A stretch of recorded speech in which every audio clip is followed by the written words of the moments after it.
Muy buenos días, soy la doctora Gina Aguilar Zafora del Hospital del Niño. Algunos, bueno, ya me conocen durante las rotaciones. El día de hoy haremos neumonía adquirida en la comunidad en pediatría, que es un tema básico para pediatría definitivamente.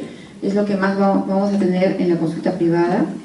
Dentro de la definición, bueno, ¿qué es la neumonía? Pues es un proceso inflamatorio agudo del parénquima pulmonar que compromete a los alveolos y o intersticio, y está causado por virus, por bacterias u otros patógenos como hongos, ¿no? Y que ha sido adquirida, como su nombre lo dice, adquirida en la comunidad, ha sido adquirida en la comunidad, en un ambiente extrahospitalario, y que va a incluir aquellas iniciadas hasta las 72 horas después de que el paciente ha sido hospitalizado, ¿no? Es decir, ingresa sin diagnóstico de neumonía, pero se presenta dentro de las 72 horas, se considera extrahospitalario. ¿Esto para qué nos sirve? Básicamente para tener para recordar cuáles son los gérmenes más frecuentes en la comunidad y de acuerdo a ello armar nuestro esquema terapéutico. Ese es el objetivo básicamente, ¿no? La neumonía hospitalaria, como su nombre lo dice, es aquella neumonía adquirida dentro de un ambiente hospitalario, adquirida 72 horas después de que el paciente ha ingresado o 7 días después del alta. Bueno, entonces con respecto a la fisiopatología, ¿cómo es que se desarrolla la neumonía? Es tras la invasión y el crecimiento excesivo de un microorganismo patógeno en el parénquima pulmonar que desborda las defensas del huésped y produce exudados intraalveolares, es decir, se pierde el equilibrio, ¿no? Puede ser a través de inhalación de aerosoles infectados, en este caso los contagios, la aspiración de secreciones orofaringeas, por ejemplo, los pacientes que tienen síndrome de aspiración pulmonar crónica, los que tienen problemas de deglución, que aspiran sus propias secreciones, ¿no? Por diseminación hematógena también, hemos visto casos de ellos, y por contigüidad. Si tienen alguna pregunta me pueden interrumpir porque toda esta presentación está ya colgada, entonces no tienen que copiar nada, ¿no? Pero si quisieran comentar algo o que les aclarara algo o lo que ustedes han visto, entonces nada, levanta su mano y podemos como conversar, ¿no? Porque realmente toda la presentación, todo lo que voy a decir está ya escrito y ustedes lo tienen, ¿ya? Entonces, luego de superar estos mecanismos de defensa del tracto respiratorio, estos gérmenes van a colonizar el parénquima pulmonar, ocasionando una inflamación del intersticio y o de los alveolos, provocando exudado, lo cual se va a manifestar pues a través del cuadro clínico, ¿no? Dentro de la etiología tenemos virus, tenemos bacterias, también tenemos otros, aquí se considera micoplasma, clamidia, neumocitis cerevisiae, hongos, y bueno, las neumonías tampoco son excluyentes, es decir, si hay un virus no quiere decir que no puede haber una bacteria o al revés, ¿no? Dentro debemos recordar siempre que la etiología bacteriana es la que se va a tratar con los antibióticos, pero debemos recordar que la más frecuente es de etiología viral, ¿no? Y muchas veces no requiere ningún antibiótico. Muy bien, acá tenemos una tablita que también igual ustedes lo tienen, los agentes patógenos más probables de acuerdo al grupo etario. Hay muchas tablitas de acuerdo a de repente a cada estudio que hayan hecho en diferentes lugares, pero esto es lo que tenemos en este momento, ¿no? Los neonatos, por ejemplo, tenemos bacterias como Streptococcus beta hemolítico del grupo B, tenemos el E. coli, lo más frecuente son los gram negativos, entonces si tenemos un neonatito con sospecha de neumonía, pues tenemos que cubrir gram negativos. Tenemos que cubrir, por ejemplo, Listeria monocitogenes, Clamidia trachomatis, algo que podemos pensar porque puede haberse contagiado durante el paso por el canal en el momento del parto, ¿no? Esto en neonatos, en niños chiquitos. Ahora, si estamos hablando ya de un niño, y debemos recordar, como les mencionaba, que también los virus están presentes, ¿no? Ahora, si tenemos un niñito ya de un mes a 3 meses también, debemos recordar que en general en todos los grupos etarios siempre va a ser más frecuente el Streptococcus pneumoniae, ¿no es cierto? Eso sí, debemos tenerlo bien claro, siempre tenemos que cubrir en cualquier grupo etario el Streptococcus pneumoniae. Ahora, de 1 mes a 3 meses tenemos algunas diferencias, por ejemplo, podemos encontrar Haemophilus, ¿no? Podemos encontrar Staphylococcus, Bordetella pertussis también, Listeria monocitogenes, también podemos encontrar Mycoplasma pneumoniae, aunque es más frecuente esto en niños más grandes, como por ejemplo de los niños de 5 años a 12 años, ¿no? Entonces siempre tenemos que ver que en general en todos los grupos etarios va a haber predominantemente Streptococcus pneumoniae. Entonces nuestra cobertura antibiótica siempre tiene que ser dirigida contra un Streptococcus pneumoniae.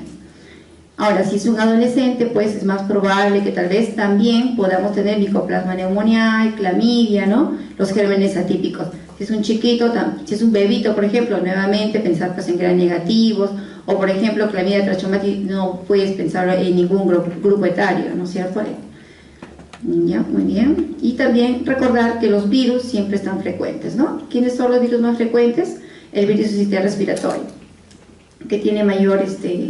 Ahora, ¿quiénes son los que son más agresivos? Los virus de la influenza, ¿no es cierto? La influenza A, el H1N1, que ustedes ya han escuchado, que hemos tenido pues, muchos casos de ellos también. Entonces, siempre recordar que la causa más frecuente es la viral. ¿Que puede sobreinfectarse con una bacteria? Por supuesto que sí, pero eso es mucho menos frecuente, ¿no? Con respecto a la epidemiología, sabemos pues, que la neumonía es la principal causa individual de mortalidad infantil en todo el mundo, esto a través de los años. Si leen reportes de hace tiempo y ahora, pues lamentablemente seguimos con lo mismo, ¿no? Que la neumonía sigue siendo la principal causa individual de mortalidad infantil.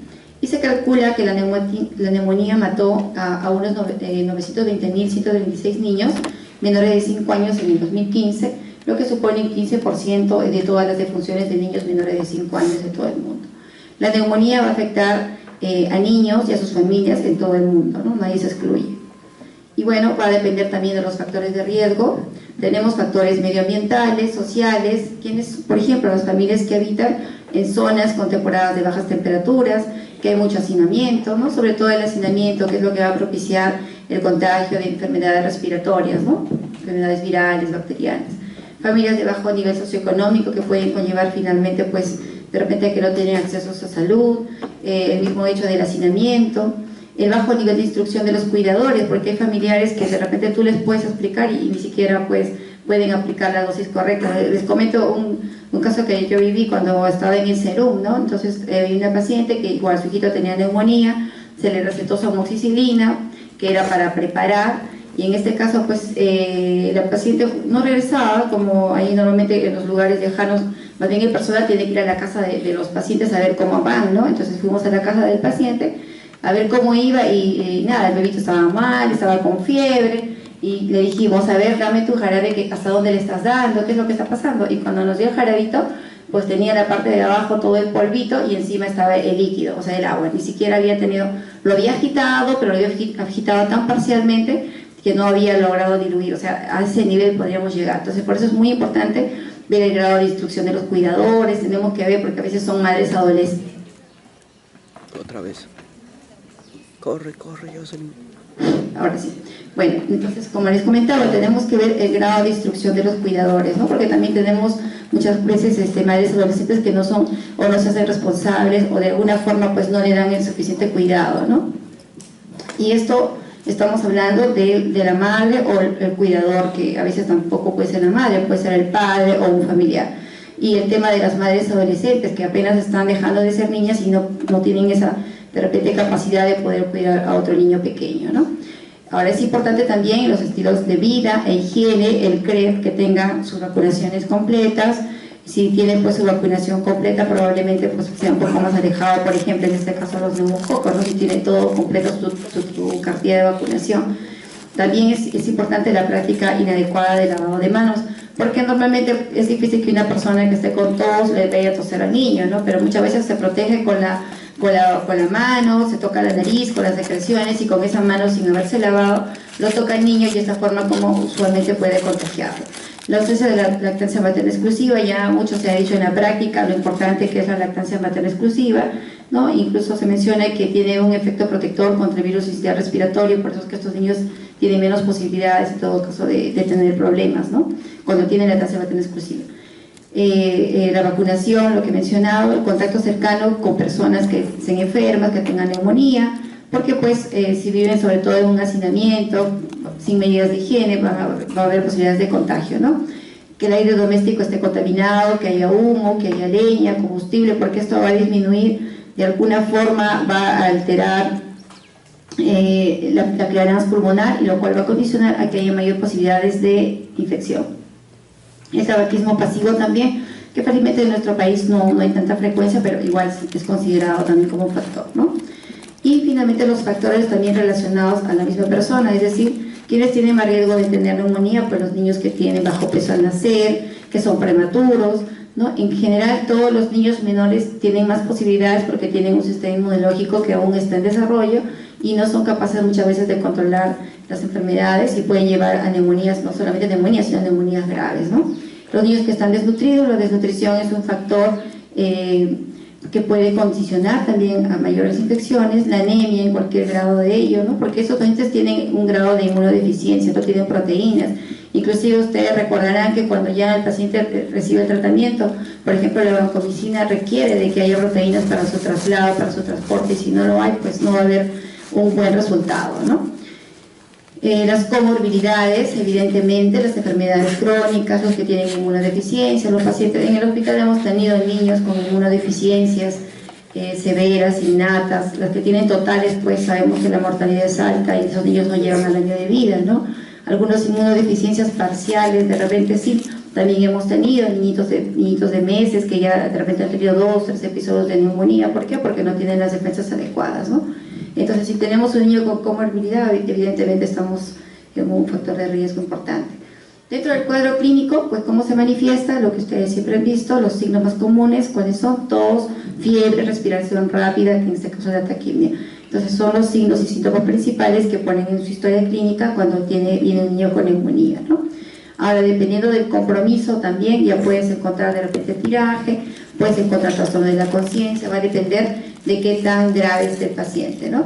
¿Qué escuchamos? Usualmente escuchamos estertores, tipo crepitantes, localizados, ¿no? Entonces, si nosotros escuchamos, podemos escuchar, por ejemplo, sibilantes, roncantes, que son bilaterales, pues eso nos va más bien a alejar de lo que es la neumonía, porque la neumonía, como estamos mencionando, son estertores localizados, ¿no?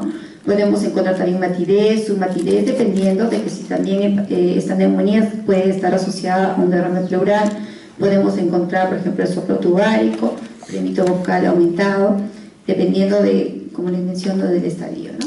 Dentro de los criterios, ¿qué cosa consideramos? ¿Qué dijimos? Pues es tos, finalmente, la respiración rápida, puede la neumonía estar o no acompañada de fiebre, y si tuviéramos la posibilidad de hacer una radiografía, pues veríamos un infiltrado nuevo, ¿no es cierto?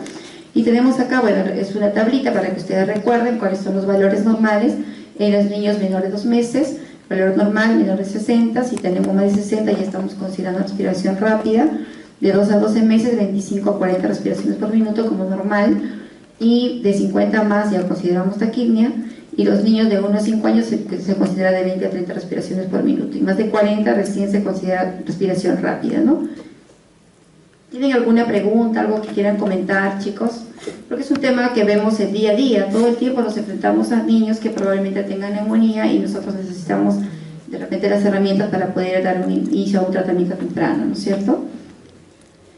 Bueno, entonces, como hemos mencionado, ¿cómo hacemos el diagnóstico? El diagnóstico es clínico, finalmente, la anamnesis, ¿no? La mamá viene, nos relata cómo empezó todo, cuántos días tiene de enfermedad, de repente es un niño que ya no quiere lactar, que está de repente con tendencia a sueño, lo cual también nos puede indicar gravedad, ¿no? El examen físico, lo que acabamos de mencionar, debemos reiterar que muchas guías de diferentes países, de repente que tienen más recursos que nosotros, pues no consideran la radiografía de tórax como imprescindible para el diagnóstico de neumonía. En este caso no es necesario para poder empezar el tratamiento. Ahora, si tú tienes acceso a una radiografía y la quieres tomar para de alguna forma confirmar que si hay un infiltrado nuevo, lo puedes hacer, pero eso no debe significar que debamos retrasar el tratamiento.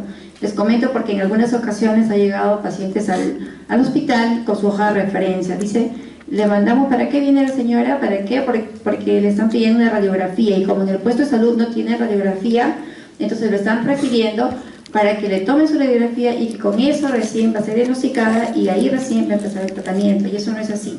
Nosotros tenemos que considerar que el diagnóstico es básicamente clínico.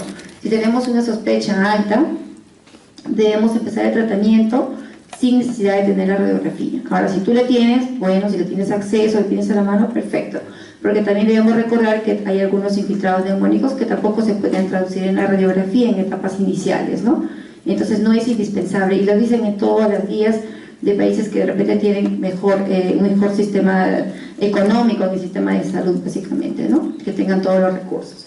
Igual, con los exámenes auxiliares, un hemograma tampoco te va a definir que empieces o no empieces un tratamiento, porque estamos hablando de una neumonía que viene en la comunidad, ¿no es cierto? Eso básicamente nos va a ayudar cuando tenemos un paciente que de repente ya está hospitalizado, el paciente ya está en tratamiento y de repente está yendo mal, pues yo quiero ver un parámetro para ver qué es lo que está pasando, le puedo pedir un hemograma, pero el hemograma no es imprescindible tampoco para yo iniciar el tratamiento. Para yo iniciar el tratamiento solamente requiero de mi clínica, de mi sospecha clínica, el examen físico, la anamnesis, eso es todo. Bueno, la radiografía que ya lo acabo de mencionar, ¿no? Y también igual el PCR tampoco es indispensable para poder iniciar el tratamiento. ¿Nos puede servir como seguimiento? Sí. Es un paciente que ya está hospitalizado, que está grave, ¿no? Y yo necesito hacerle un seguimiento, puedo pedir hemograma, puedo pedir PCR, sí. Pero para yo empezar el tratamiento no es necesario, no es absolutamente necesario.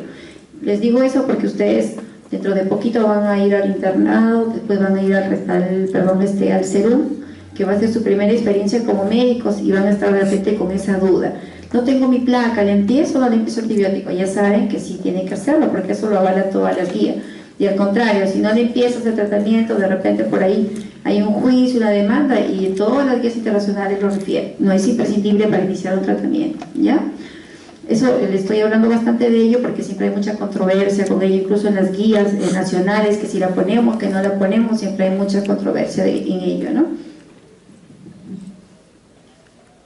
Bueno, acá tenemos pues una evaluación radiológica, vemos rápidamente, ¿no? Que acá tenemos una consolidación típica, acá vemos radiopacidades difusas. Entonces finalmente, ¿qué es? Es una sintomatología clínica, ¿no? Que puede venir sí apuesta o no acompañada de fiebre y con un infiltrado nuevo en caso de que tuviéramos la placa. Como le digo, o sea, no es que no podamos pedir placa, lo podemos hacer, pero eso no es imprescindible para empezar el tratamiento, ¿ok? Muy bien, acá hay una tablita donde mencionan aspectos a considerar en el diagnóstico etiológico, ¿no? Por ejemplo, refieren que como característica de edad, la bacteriana cualquiera, viral cualquiera, micoplasma de 5 a 15 años, ¿no? Entonces, un poco para orientarnos cuál podría ser la causa bacteriana o viral, ¿no? De acuerdo a los síntomas asociados. Lo cual sabemos nosotros que en medicina hay frecuencias, en todo caso es más frecuente, pero no es absoluto, ¿no es cierto? Es solamente una guía referencial, pero que no la podemos tomar como si fuera patognomónico. Bueno, entonces tenemos acá, tenemos a nuestro paciente que viene a consulta y sospechamos de una neumonía adquirida en la comunidad. Si este pequeñito tiene menos de 2 meses de edad, no podemos buscar ningún criterio, simplemente el hecho de tener menos de 2 meses de edad es suficiente para que este paciente tenga que ser hospitalizado con la sospecha de que puede tener neumonía.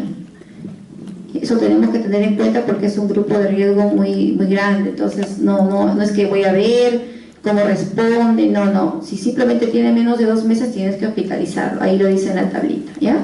En este grupo etario es difícil diferenciar clínica y radiológicamente una neumonía viral y una bacteriana, por lo que se recomienda administrar antibiótico. Entonces ustedes han escuchado hace poco que yo les he mencionado que dentro de las neumonías la más frecuente es la viral, y la viral no requiere tratamiento antibiótico, ¿no es cierto? Solamente sintomático. Y puedes de repente pues intentar diferenciarlo en un niño grande, pero en un niño pequeño, menor de 2 meses, no vamos a intentar diferenciar nada. Nosotros le tenemos que dar un antibiótico porque no hay ninguna prueba que te vaya a diferenciar si es viral o bacteriana. Entonces un niño de menor de 2 meses que sospecha de neumonía lo tienes que hospitalizar y le tienes que iniciar su antibiótico. Y después el niño mejora y impresiona que es viral, eso se ve en la evolución, ¿no? Ahora, pero si el niño tiene más de 2 meses, entonces ¿en qué casos lo voy a hospitalizar? Si presenta comorbilidad, si es un niño cardiópata o es un niño que de repente es prematuro, tiene broncohispasia pulmonar como antecedente, ¿no? Entonces, si tiene una comorbilidad, entonces ahí sí es un criterio para hospitalizarlo, ¿no? También cuando tiene intolerancia oral. Nosotros sabemos que estos niños chiquitos, sobre todo un niñito de 3, 4 meses, por ejemplo, que esté vomitando, se va a deshidratar y no va a poder recibir los medicamentos vía oral porque hay una intolerancia oral. Entonces tiene que ser hospitalizado para poder darle el antibiótico pues endovenoso, ¿no? Inclusive los niños que han fallecido, que les han hecho las necropsias posteriormente, ¿por qué fallecieron? Con diagnóstico de neumonía, y lo que se ha visto que no fue necesariamente la causa, sino fue la deshidratación, porque estos niños no toleran la vía oral, no se hidratan, y eso es lo que puede conllevarlos a la muerte, más que el no haber usado un antibiótico inicialmente, ¿no? También tenemos la presencia de politirajes y oceanosis, lo cual nos está hablando ya de gravedad, que hay un compromiso importante que pues está motivando ello, ¿no? La necesidad de oxígeno, evidentemente, si está desaturando, si tiene menos de 92, ese niño se tiene que hospitalizar. El mal estado general, que lo podemos ver a la endoscopía, ¿no? Alteraciones del sensorio, que el paciente esté con tendencia al sueño, y lo que voy a mencionar, el riesgo social, porque de repente es un niño que no está tan mal, pero si tú lo vas a mandar a casa junto a una mamá que no le va a dar la medicación, que no lo va a alimentar, que no lo va a hidratar, pues estamos frente a un riesgo social. Entonces ahí sí tienes que dejarlo igual hospitalizado, ¿no? Y también en qué circunstancias. De repente tu paciente vino, le diste tu tratamiento y le dices que regrese. Normalmente siempre cuando es un niño con neumonía se tiene que reevaluar, entonces tú le pides que regrese a las 24 horas, 48 horas, y ves que el paciente, en vez de haber mejorado, ha empeorado. Evidentemente tienes que hospitalizarlo porque algo está mal, o no está recibiendo el antibiótico correctamente, o de repente es un germen resistente, ¿no? En esas circunstancias tienes que hospitalizarlo. Ahora, ¿cuáles son los criterios de severidad, ¿no? El aleteo nasal, la presencia de politirajes, cianosis, quejido respiratorio, que requiere oxígeno y alteración del sensorio. ¿Y cuáles son los factores de riesgo justamente para que una neumonía sea grave en este caso? Para que una neumonía sea grave en un niño menor de 2 meses, por eso hemos dicho que en esos niños no vamos a pensar ni vamos a intentar diferenciar que es viral o bacteriana, le vamos a cubrir con un tratamiento antibiótico como si fuera una bacteriana y con obviamente hospitalizado, ¿no? Mal estado general, que tenga comorbilidades, riesgo social, casi lo mismo que hemos mencionado anteriormente. Estos son los que nos van a dar factores de riesgo para gravedad, para que tenga una neumonía grave o severa. Tenemos acá, por ejemplo, la neumonía severa, al menos uno de los siguientes signos, ¿no? Que haya presencia de tiraje, aleteo nasal, quejido, cianosis. Y para neumonía muy severa, al menos uno de estos, que haya signos de cianosis central, incapacidad para alimentarse o beber, o vómitos persistentes que vengan convulsionando, letargia o coma, dificultad respiratoria, ¿no? Ahora, acá mencionamos que el cuadro clínico de una neumonía viral usualmente cursa con signos y síntomas de un cuadro catarral en un niño que generalmente luce bien, a diferencia de las bacterianas, ¿no? Entonces, como les he mencionado, realmente pues si leen, hay muchos artículos que dicen que el PCR sirve, que el hemograma sirve, y hay otros que dicen que no, pero finalmente lo que hasta ahora sabemos es que no hay una prueba que te pueda diferenciar así se acierta cuál es viral y cuál es bacteriana, para que tú puedas decir este es viral y yo no le doy nada, ¿no? Entonces, pero sí tenemos que tener en cuenta que en general la neumonía viral el niño luce bien, ¿no? En cambio las neumonías bacterianas lucen sépticos, más comprometidos. Con respecto al manejo de la neumonía, entonces tenemos acá las medidas generales y preventivas. Bueno, las generales, como mencionamos, el control perinatal de la madre gestante, la lactancia materna que ya les he mencionado, hasta los 6 meses, que tenga pues sus vacunas completas, su CREP, ¿no? La alimentación complementaria, que sea con alimentos adecuados a su edad, que deba pues también intervenir ahí la nutricionista, una adecuada práctica de lavado de manos para evitar los contagios, evitar la exposición a los contaminantes del aire ambiental, tanto extradomiciliarios así como los intradomiciliarios, y evitar el contacto con personas enfermas, con infecciones respiratorias agudas, ¿no? En invierno, sobre todo, estas enfermedades aumentan, porque si bien es cierto aumenta el frío, ya se sabe que el frío en sí no es un factor condicionante, sino más bien lo que conlleva ello, ¿no? Entonces, cuando hay frío, las personas cierran las ventanas, hay poca ventilación, y si alguien estornuda, pues todo se contagia, ¿no? Entonces, las enfermedades respiratorias se transmiten fácilmente porque hay hacinamiento, porque estamos en un ambiente cerrado, ¿no? Y eso sucede en épocas de frío, ¿no? Entonces, con respecto a la terapéutica, debemos recordar que no está indicado los sintomáticos respiratorios, por ejemplo, los antitusígenos, ¿no? Lo que supuestamente alivian a los niños, ¿no? La mayoría de las neumonías, debemos recordar eso siempre, son producidas por virus, pero a nosotros siempre nos preocupan las neumonías bacterianas porque son las que de repente van a llevar a que el niño esté séptico, a que haya mayor mortalidad, etcétera. Pero debemos recordar que la mayoría son virales, ¿no? Y si son virales, pues no van a requerir antibiótico y se van a manejar ambulatoriamente, ¿no? Salvo excepciones, como por ejemplo la neumonía por influenza, es así, probablemente utilicemos el oseltamivir, que es lo que tenemos, y sí vaya a requerir estar hospitalizado el niño, pero en general las otras virales no requieren de recibir un tratamiento, ¿no? Y bueno, entonces, ¿en quiénes consideramos usar antibiótico en un paciente con neumonía? Como habíamos mencionado, en todos los niños que tengan menor de 2 meses de edad, ¿no? Que tengan desnutrición severa, que no estén vacunados y que tengan comorbilidad. porque esto lo va a predisponer a una infección bacteriana. Entonces acá tenemos niños con neumonía no complicada sin criterio de hospitalización. ¿Qué cosa deben recibir estos niños?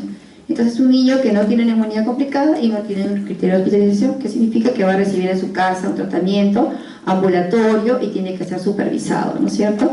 Y básicamente se va a resumir en dos cosas, ¿no? El tratamiento de soporte y la prescripción de un antibiótico si es que consideramos que es una neumonía bacteriana. A ver, acá tenemos un acróstico para recordarnos fácilmente. Faltan, primero, el alivio de la fiebre. Si es una neumonía viral o bacteriana puede estar asociada a fiebre, entonces pues lo aliviamos la fiebre. ¿Con qué? Normalmente utilizamos, igual en la guía de MISA también está, y van a encontrar en todos los puestos de salud el paracetamol, ¿no es cierto? En algunas circunstancias de repente el ibuprofeno, pero lo usual es el paracetamol, ¿no? O el metamizol también en otras circunstancias, ¿no? Si son alérgicos. Otro, debemos continuar con la alimentación. Este tratamiento de soporte se va a dar en la neumonía viral y en la bacteriana. La diferencia es que en la bacteriana, además de esta, le vas a agregar el antibiótico. Entonces, tenemos que tener en cuenta ello, ¿no? El niño tiene que continuar con su alimentación. Tenemos que aumentar la ingesta de líquidos porque sabemos que por la fiebre, por la taquimia, etcétera, va a haber una pérdida pues, de líquidos y que debemos reponer. Entonces, debemos aumentar la ingesta de líquidos. Y está justo la T de tos para justamente recordarnos que no debemos usar medicamentos controladores de la tos, porque la tos es un mecanismo de defensa de nuestro organismo para tratar de limpiarse a sí mismo, ¿no es cierto? Entonces, nosotros no hay ningún objetivo para controlar la tos, entonces no se debe utilizar antitusígenos.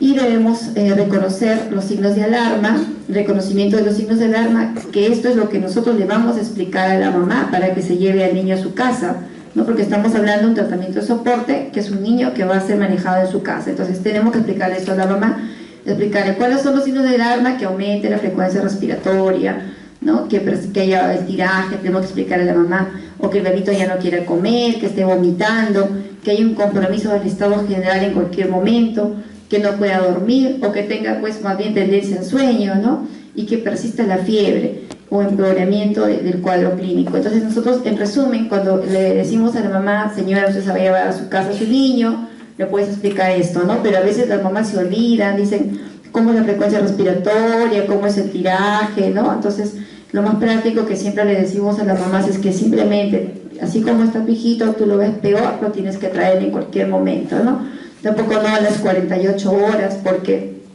algunos niños se pueden poner mal, porque eso ha sucedido, hemos visto casos, ¿no?, reales, que llegan a emergencia y un niño mal, entonces decimos, pero señora, ¿por qué no lo trajo antes a su hijito?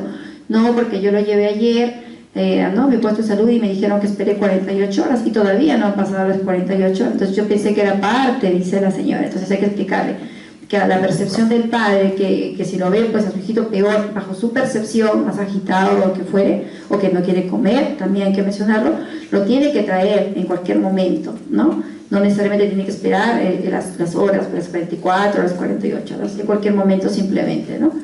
Y si viene el paciente, pues si no estaba grave, volver a su casa, pero si estuvo grave, pues se puede haber salvado una vida, ¿no?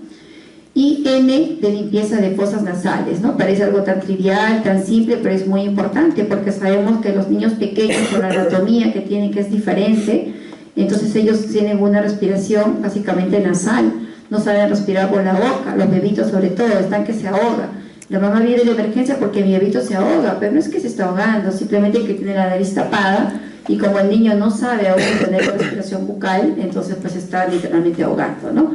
Entonces esto parece algo muy simple, pero es muy importante porque si el niño tiene la nariz tapada, entonces ¿qué va a pasar? No va a poder lactar, no va a poder tomar su leche, se va a deshidratar y ese simple hecho de deshidratarse puede llevar a una complicación mayor. Y bueno, con respecto al antibiótico, todas las guías del mundo prácticamente lo dicen, ¿no? Simplemente que si es una neumonía que tiene en la comunidad, debemos utilizar solamente amoxicilina. Eso dice la mayoría de guías, ¿ya? Ahora, ¿cuánto de dosis le damos? Le damos una dosis de 80 a 100 miligramos por kilo día, que lo podemos dividir en 2 o 3 dosis. Aquí he puesto en mi presentación 7 días, sin embargo, la OMS refiere que 5 días es suficiente, ¿no? Ahora, si el paciente es alérgico a la amoxicilina, ¿qué opciones tenemos? Pues podemos darle el cloranfenicol de 50 a 75 miligramos kilo día en 3 a 4 dosis bioral por 7 días.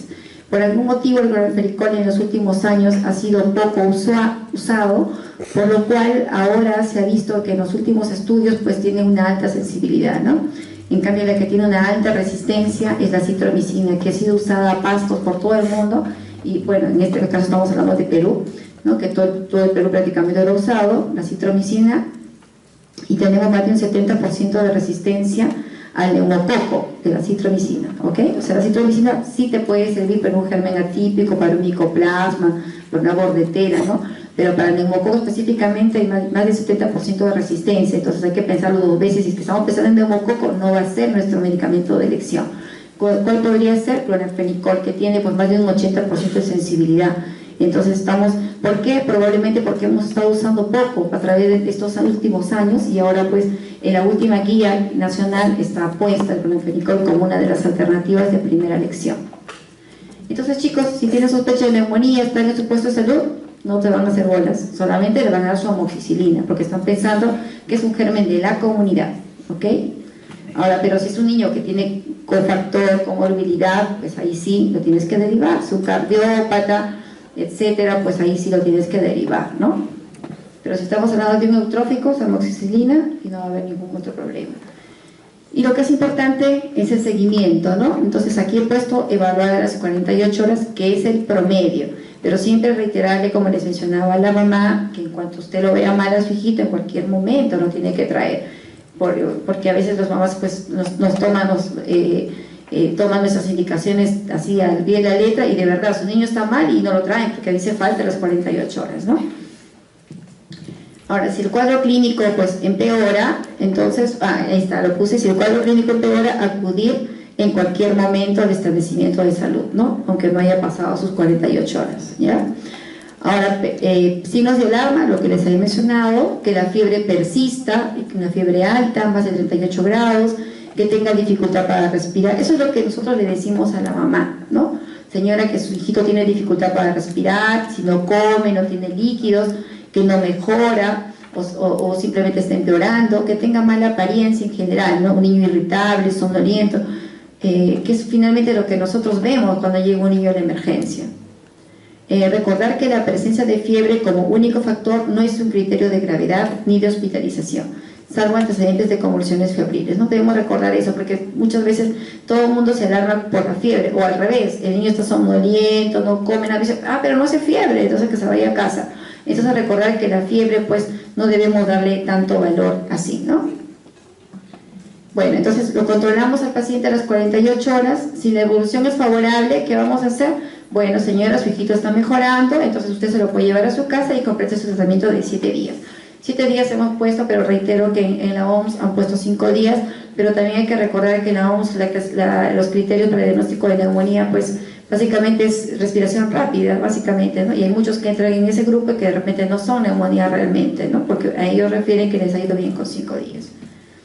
Ahora, pero ¿qué pasa si la evolución es desfavorable? ¿Qué pasa si este niño, más bien al contrario, está empeorando? Entonces nosotros tenemos que pensar en que tal vez está incumpliendo el tratamiento, como el caso que les mencioné, ¿no? Entonces la mamá supuestamente le da el medicamento, pero como no lo ha diluido bien, realmente le está dando agua, entonces el paciente no está recibiendo nada. O esta neumonía podría estarse complicando. ¿Cómo se podría complicar una neumonía? Se podría complicar con un derrame, se podría complicar, o de repente es un niño que tiene neumonía y de pronto es un asmático, también se desencadenó su crisis de asma, puede estar haciendo atelectasias, o puede ser que este niño no esté vacunado y pues esté desarrollando una neumonía necrotizante, ¿no? Por un neumococo agresivo, lo que mencionamos, por gérmenes resistentes, o que tenga otros por ejemplo, virus, gérmenes atípicos, ¿no? De repente nosotros pensamos en un neumococo, que es lo lógico, y nadie nos podría cuestionar si le empezamos un tratamiento a un paciente dirigido a un neumococo porque es la bacteria más frecuente, pero de pronto es un germen atípico, entonces pues obviamente el tratamiento no va a ir bien. Entonces ahí nosotros pensamos en agregarle un tratamiento para un germen atípico. O tal vez este niño también pueda tener un virus, puede ser que tenga un H1N1, entonces pues ahí nosotros plantearemos de repente iniciar el oseltamivir, el antiviral, ¿no es cierto?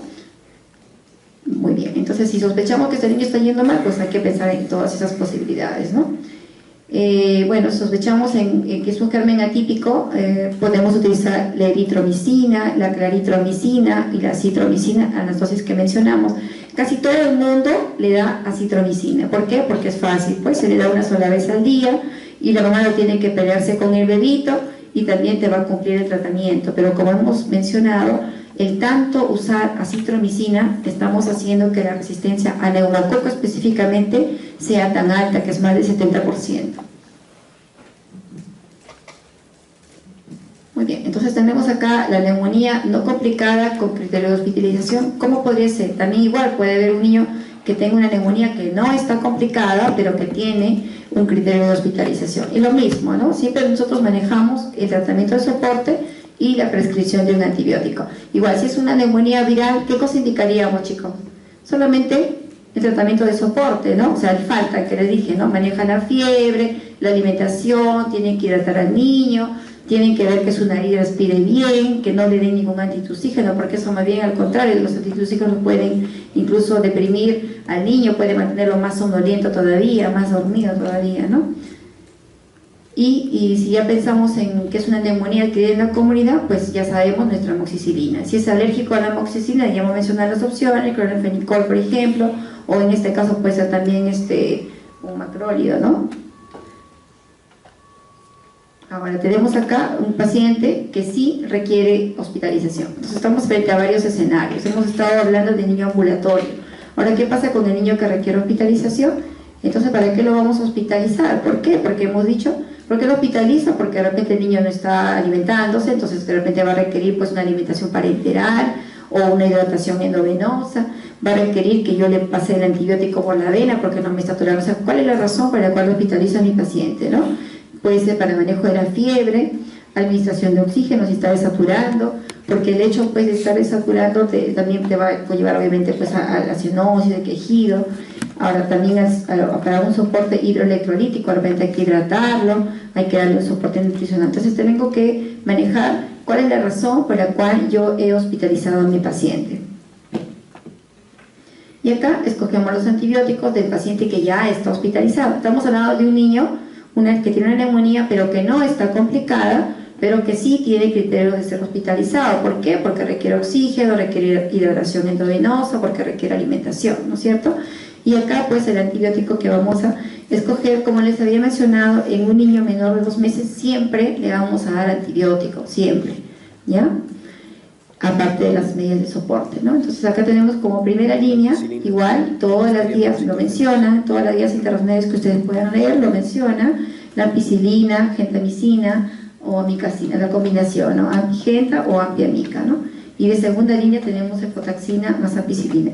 En un niño chiquito, un neonatito, pues una neumonía prácticamente es un diagnóstico ya de sepsis neonatal, ¿no? Porque no se puede diferenciar ni se puede excluir que solo tenga una neumonía, porque son niños pequeños donde las infecciones son diseminadas y por eso se da un tratamiento como para sepsis neonatal. Y tenemos acá en el niño mayor de 2 meses, ahí sí, ya podemos empezar, por ejemplo, si como el niño no tolera la amoxicilina por algún motivo, entonces pues yo le puedo dar su penicilina G sódica, ¿no? Le puedo dar ampicilina o le puedo dar clorfenicol, en este caso cualquiera de ellas, ¿no? Ahora segunda línea, ya si estoy pensando pues de repente que este niño tiene un germen más agresivo, podríamos ya pasar a la oxacilina o podríamos pensar en cefalosporinas de tercera generación. Pero ¿qué pasa? Al menos yo que trabajo en el hospital del niño, tú vas a la emergencia y todo el mundo está con ceftriaxona. Entonces, pero decimos, pero eso no es de primera línea, deberíamos empezar con su penicilina, deberíamos empezar con su ampicilina, ¿no? Y casi siempre la justificación es que no, porque el niño ya viene referido, estuvo en otro sitio, estuvo de repente pues ya con un tratamiento y no respondió y ya vino, entonces tenemos que dar una cobertura más amplia, es la justificación que siempre se tiene, ¿no?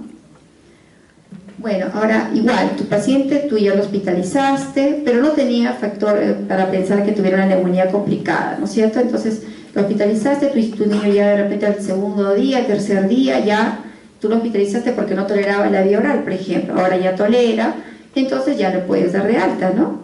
¿Okay? Si la evolución es favorable, mucho más. Ahora, pero ¿qué pasa si la evolución es desfavorable? Es decir, tu niño a las 48 horas que tú lo ves, en vez de estar mejor, está peor.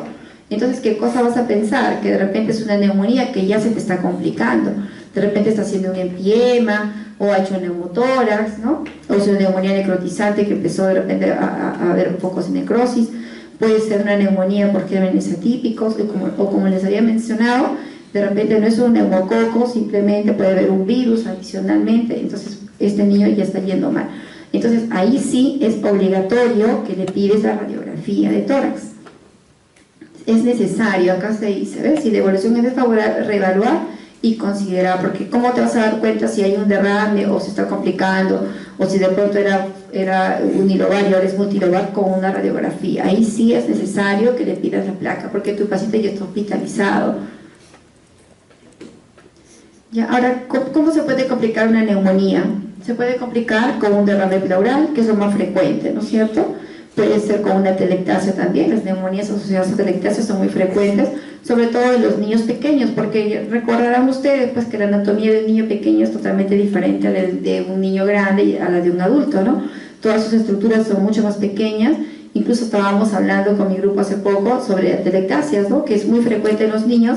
Cada vez que un niño tiene un broncoespasmo, tiene posibilidad de hacer atelectasia porque la vía aérea es muy delgada, muy pequeña, y esa atelectasia es un tapón de moco que fácilmente se puede infectar, ¿no? Y puede considerarse una neumonía también. También, bueno, ¿cómo se puede complicar? Con un absceso pulmonar, una neumonía que de ser unilobar puede pasar a ser multilobar, puede haber neumotoras, pioneumotoras, neumonía necrotizante, septicemia finalmente, sobre todo en los niños pequeños, ¿no? Entonces, la neumonía complicada, ¿qué significa? Tenemos que manejar la complicación. Si de repente es un empiema, ¿qué vamos a hacer? Le vamos a colocar un tubo de drenaje para drenar toda esa pus y vamos a seguir con nuestro tratamiento antibiótico, ¿no es cierto? Y si es, por ejemplo, un neumotórax, pues igual le vamos a colocar un tubo de drenaje para que salga el aire y pueda expandir el pulmón. Entonces, tenemos que manejar la complicación. Dentro de las complicaciones agudas de la neumonía tenemos tres: la neumopatía supurada, neumonía necrotizante y el absceso pulmonar. Entonces, toda la presentación ustedes ya la tienen, vamos a comentarlo porque creo que hasta 10:15 tenían su clase, ¿no? Bueno, ya, entonces acá vamos a ver las neumonías supuradas. Es una complicación que se observa en las neumonías, ¿no? Donde va a haber presencia de líquido en la cavidad pleural, ¿no? Entonces, ustedes recuerdan, ¿no? Cuando tenemos una neumonía puede haber una efusión paraneumónica, ¿no? Esa efusión paraneumónica se asume que es un líquido, pero aséptico, o sea, es un líquido que no tiene gérmenes, y que tu mismo tratamiento para la neumonía que tú estás dándole, que puede ser la amoxicilina o puede ser cloranfenicol, debe lograr que ese líquido se reabsorba y no requiere ninguna intervención adicional.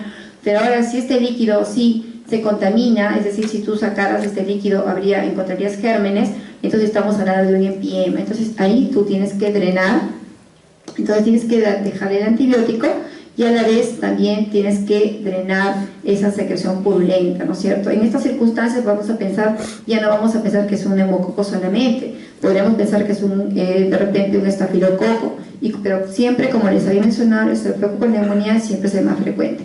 Pero en esta circunstancia que vemos que se está complicando, debemos pensar que además pueden haber otras bacterias también implicadas, ¿no? Como el Staphylococcus aureus, como el Haemophilus, ¿no? Ahora también debemos recordar que tenemos un país donde hay mucha incidencia de tuberculosis, también las neumonías tuberculosas también pueden asociarse obviamente a derrame pleural, ¿no? Y si el niño no mejora, tenemos que pensarnos ya en otro tipo de patologías. Entonces, ¿cómo así se produce? Bueno, por continuidad, por inoculación, por vía hematógena y por embolización séptica, ¿no? Tuvimos un caso hace poco nosotros que llegó un niño que tenía una lesión justamente en la rodilla, que bueno, finalmente lo que hubo fue una infección en esa zona, y a través de una embolización séptica se diseminó, y como es una embolización, es decir, va por vía sanguínea, afectó a ambos pulmones, ¿no? Y característicamente es por Staphylococcus aureus, y se manifestó con lesiones cavitadas bilaterales en este paciente que les menciono, que posteriormente pues vimos que hubo una recuperación bastante buena, ¿no? Dentro de los factores de riesgo, un poco para reiterar, porque los factores de riesgo de alguna forma van a repetirse, ¿no? Tanto para gravedad como también para complicaciones. Las alteraciones inmunológicas, las cardiopatías, antecedentes de prematuricidad, las enfermedades pulmonares crónicas, la desnutrición, las secuelas neurológicas y la corta edad, ¿no es cierto? Entonces, ¿cómo va a ser este paciente con neumonía? pues sus síntomas van a ser habituales como todas las neumonías, fiebre, tos, disnea, cianosis, etcétera, ¿no? Pero acá puede haber también dolor pleurítico, si estamos hablando de un empiema. ¿Por qué? Porque la pleura al separarse pues va a ocasionar el dolor, ¿no? Puede haber un dolor referido al abdomen y compromiso pues del estado general, ¿no? Entonces, ¿cuándo pienso yo que el paciente se está complicando? Cuando hay un empeoramiento del estado general, cuando persiste la fiebre o de pronto la fiebre se fue y reaparece la fiebre, ¿no? Y cuando hay mayor dificultad respiratoria. Igual, al examen físico va a depender también de la complicación. Por ejemplo, si es un neumotórax, pues no habrá murmullo vesicular, ¿no es cierto? Y si es un derrame, también vamos a encontrar una disminución o abolición también del murmullo vesicular. ¿Ya? Entonces, ¿cómo hacemos el diagnóstico? Lo importante es que debemos sospecharlo, ¿no es cierto? Yo estoy pensando que el paciente se está complicando, eso es lo primero.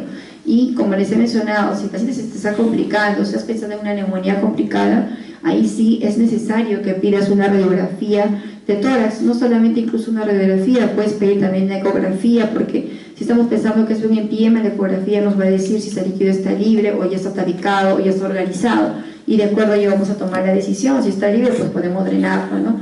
Pero si está tabicado, está organizado, probablemente nuestro tubo de drenaje no sea de utilidad, entonces ya tenemos que pasar incluso a pensar en la parte quirúrgica, ¿no? Y si tenemos un líquido, pues en este caso si es un empiema, pues tenemos que tomar la muestra de líquido, hacer el cultivo para poder aislar el germen, porque finalmente nuestra terapéutica, como ya hemos mencionado, va a ser empírica, en base a los grupos bacterianos frecuentes de acuerdo a los grupos etarios, ¿no? Acá tenemos una imagen, por ejemplo, en este caso es una neumonía complicada con empiema. En conclusión, pues es líquido. Entonces acá observamos un borramiento del seno pragmático, una opacidad uniforme, y esto, como está ocupando un espacio, va a desplazar hacia el otro lado, ¿no?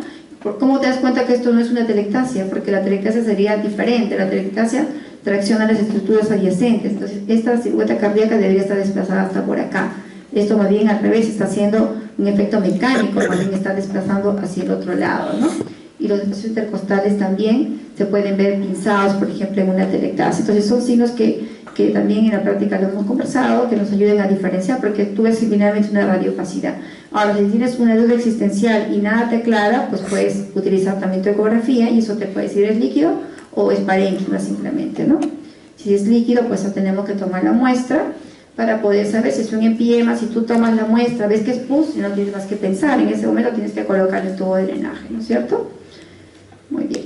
Ahora, si el derrame pleural pero es pequeñito, pues que no va a implicar mayor complicación, puedes también darle el tratamiento antibiótico, pero siempre ya sabiendo que ha habido un derrame, tienes que pedir una radiografía de control en unas 24 o 48 horas, porque a veces resulta que es un derrame pequeñito, dices, uy, sí, tiene su derrame, pero es pequeñito, simplemente le manejo con antibióticos vía oral, y no el lío de la reevaluación, ¿no? Entonces, de repente el volumen puede aumentar. Por eso es importante que siempre tenga un control, porque ha habido una complicación, ¿ya? Muy bien, acá tenemos que en algunas circunstancias puede ser necesaria una tomografía, inclusive, sobre todo en las neumonías necrotizantes, y sobre todo en aquellas en que pensamos que va a requerir un tratamiento quirúrgico. No se le pide tampoco a todos de rutina, ¿no? Con respecto al diagnóstico etiológico, igual tenemos que tratar de acercarnos lo más posible, porque siempre nuestra terapia inicial es empírica, pero nosotros debemos tratar de acercarnos a ver qué bacteria tiene ese paciente y en base a su sensibilidad darle el tratamiento específico. Y podemos pedir hemocultivo, que viene positivo de 10 a 22%, una toracocentesis también nos puede orientar, porque en algunas ocasiones en una toracocentesis podemos encontrar de repente que no es neumonía simplemente, que es una tuberculosis. Hace poquito hemos tenido una niñita, actualmente tiene 6 meses de vida, que ha estado supuestamente con neumonía entre esas oportunidades, que finalmente ha sido tuberculosis, ¿no? Tenemos que pensar en otras posibilidades cuando la paciente se complica o no se está mejorando, ¿no? Muy bien, entonces acá, cuando hay una complicación, el tratamiento médico, que es el antibiótico dirigido al germen que estamos sospechando, y el tratamiento quirúrgico, que puede ser una toracocentesis, ¿no? Podemos colocar también fibrinolítico, finalmente si tiene que ir ya a un VAS o una toracotomía mínima. Y la duración de un tratamiento de una neumonía complicada pues no puede ser menor a 14 días, ¿no? Entonces a veces el paciente tiene un empiema, de pronto ya, al menos eso sucede, las medicinas ya quieren dar de alta, su paciente ya tiene 10 días mi paciente, no tiene fiebre, lo quiero dar de alta. Le dan de alta y todavía tiene su líquido, su derrame, su empiema, y a la semana el paciente está regresando, ¿no? siempre tenemos que esperar que esté hospitalizada hasta que por lo menos no haya líquido o se resuelva por lo menos en el pie, aunque pasen 2 a 3 semanas. Incluso menciona la literatura que puede ser hasta incluso 4 semanas de tratamiento parenteral y posteriormente le podemos dejar un par de semanas más vía oral, dependiendo de la intensidad, obviamente, ¿no? Y en cuadros graves, obviamente, podemos ya asociar medicamentos de mayor espectro, ¿no? Como vancomicina, oxacilina, ¿no? Porque ya estamos hablando de gérmenes que están condicionando pues, a complicaciones. ¿Y cuál es el objetivo del tratamiento quirúrgico? Evacuar el material purulento. ¿Para qué? Para unificar el espacio pleural y lograr una expansión pulmonar adecuada, ¿no? En niños en general, según las guías, refieren que debemos realizar la toracocentesis y colocación de tubos en sala de operaciones, ¿no? Porque anteriormente se hacían en la cama del paciente, el paciente despierto, llorando, gritando, pero no, las últimas guías refieren de que es mejor hacerlo bajo sedación, porque incluso cuando están tabicados bajo sedación puede haber una mayor limpieza y finalmente una recuperación más rápida del paciente, ¿no? El tratamiento en empíema entonces es el antibiótico y el drenaje, ¿no? Y el uso de fibrinolíticos, que son sustancias que rompen la fibrina para que pueda ser evacuada totalmente. El VAS es un método ya quirúrgico, ya va a intervenir el cirujano para hacer la limpieza. En caso de no disponerse, pues la toracotomía mínima, que es la cirugía abierta, ¿no? ¿Y qué complicaciones puede traer? Esta neumonía complicada a su vez puede traer complicaciones, sí.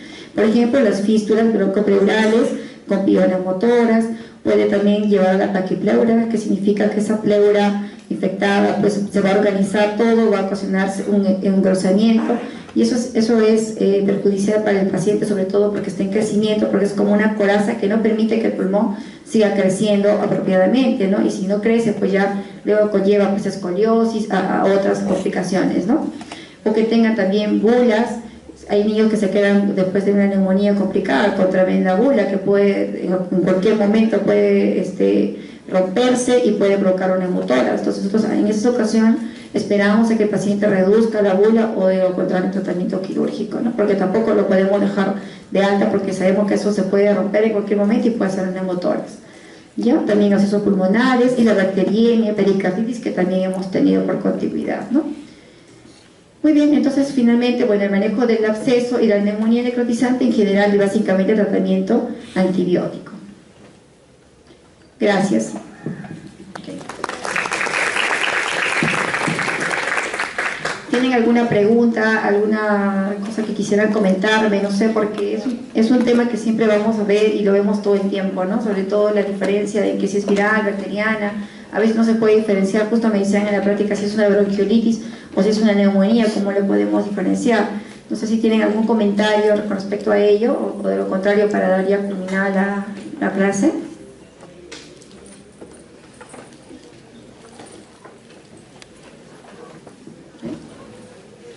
Bueno, entonces daré por culminada la clase, ¿ya? Ok.